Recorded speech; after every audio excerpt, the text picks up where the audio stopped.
Wow, there are a lot of gaming monitors out, and I've reviewed most of them, many of them here on YouTube and even more on digitaltrends.com. But even for me, it can be pretty hard to sort through the pile. I mean, every major brand has their own version of the same panel with only minor differences between them, and we see new panels constantly. And with the amount of options out there, it can make your head spin. I dug through the monitors we reviewed over the past few years to provide an end-of-year 2024 update on the best gaming monitors you can buy. Now, I'm focusing mainly on mid to high-end options here because, frankly, there are a lot of budget gaming monitors and not much that's different between them.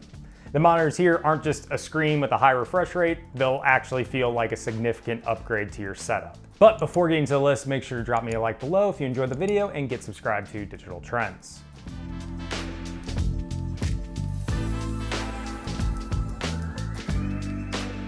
All right, let's pay tribute right away. Even 2 years after releasing, the Alienware 34 QD-OLED is still awesome. I mean, I use this monitor for a long time, I have friends who still use it, and it's great. Yeah, there are newer, brighter, better QD-OLED monitors, but the 34 QD-OLED is still a great monitor, and a big reason why is that it's actually pretty cheap. Well, I mean, it's at least cheap by OLED standards. It's $800 at the time I'm filming this, but I highly suspect it'll drop down to around $600 during the holidays. We have links below, so make sure to check up on the price. It's gone down that low previously, and I suspect it probably will again this year. If you've been living under a rock and somehow haven't heard of this monitor, the 34 QD OLED is an ultra-wide 21:9 display with a 165 Hz refresh rate or a 175 Hz refresh rate, depending on if you buy the G-Sync or FreeSync model. That's great, but it's the QD OLED that really matters. Colors look stunning on this monitor, due in no small part to its glossy coating, and the immersion of HDR games is off the charts. You can say the same for just about any OLED monitor, some of which are on this list, but the Alienware 34 QD OLED might be the cheapest way to buy into the OLED hype right now. I mean, $600-ish for an OLED monitor on sale is a really good price, especially with a high refresh rate. Now, if you're looking for that next-gen QD OLED tech, I point you in the direction of the MSI MPG 321URX.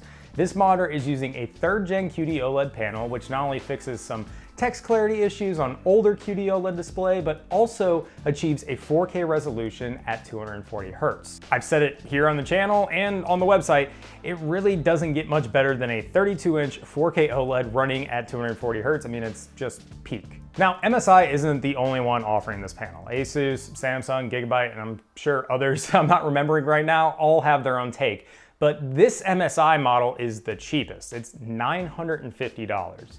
Yeah, that's expensive, absolutely. But the going price for this panel from those other brands is $1,300. And I'm not even talking about $950 on sale. That is the list price. What's even more shocking is that MSI compromises basically nothing to achieve that price. I mean, the construction isn't super premium, it's mostly made of plastic, but you're still getting features like a USB-C input, 90 watts of power delivery, and a KVM switch built into the display. And the display quality is right up there with the competition.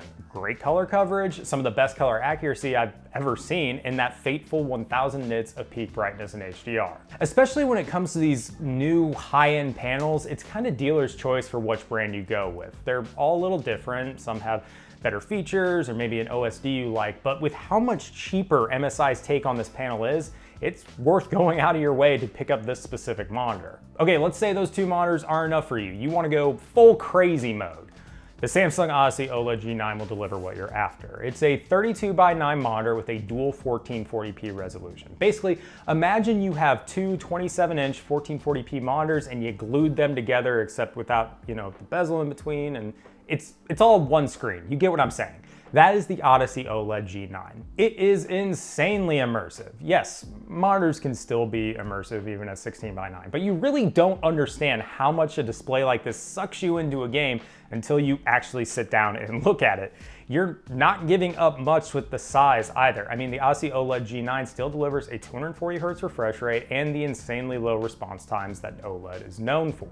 It also comes with Samsung's TV operating system built in, so doing things like picture-by-picture mode is super easy. Like, you can keep your PC on one side and pull up a streaming app on the other, or really whatever you want. Having this makes managing the monitor way easier than navigating through an OSD. I mean, it is a super large display, 49 inches, so you definitely want to control it with a remote. Now, how much do you think this super high-end, insane monitor costs? $1,500? $2,000?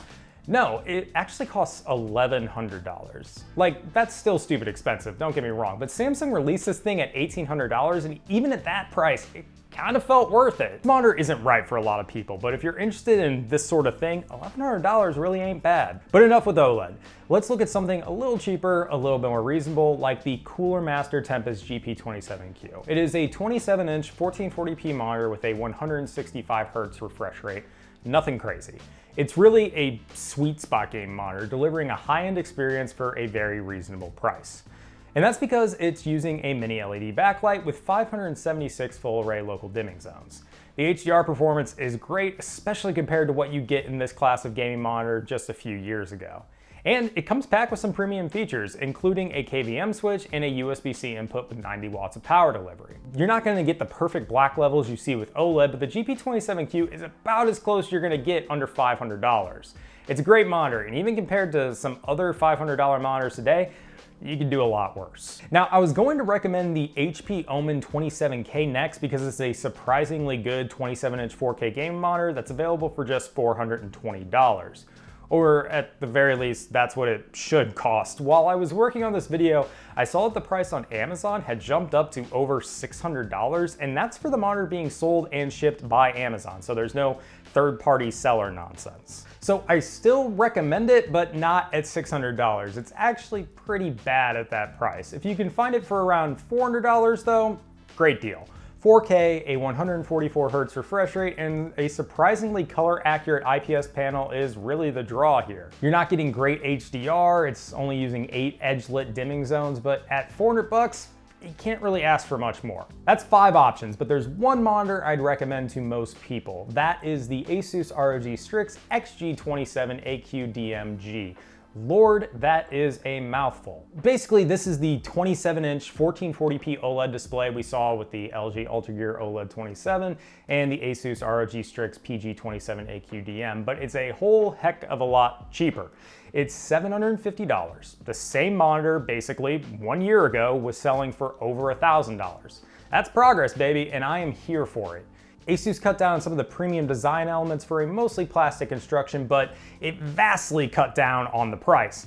In some ways, this monitor is actually a little bit better than the PG version we got last year. This is the first WOLED monitor, that's LG Display's tech, that's glossy. No, not just a glossy coating, but the panel itself is glossy. It makes a huge difference for color vibrancy and allowed the monitor to hit nearly 1200 nits of peak brightness in my tests. It's really a world-class display on the image quality front, but it's not priced like one. Yeah, it's missing some features like a KVM switch and a USB-C input, but it's really hard to complain. This monitor not only delivers what we saw last year for a lower price, it even goes out of its way to improve image quality. All right, that's 6 displays though, and that's gonna do it for me. Thank you all so much for watching, and drop me a comment below if you plan on picking up any of these displays. And hey, while you're down there, check the description box for a link to our Respec newsletter. I write the newsletter each week covering everything going on in the world of PC gaming, and if you're into gaming monitors, you'll probably enjoy it. All right, thanks for watching everyone. I'll see you in the next video.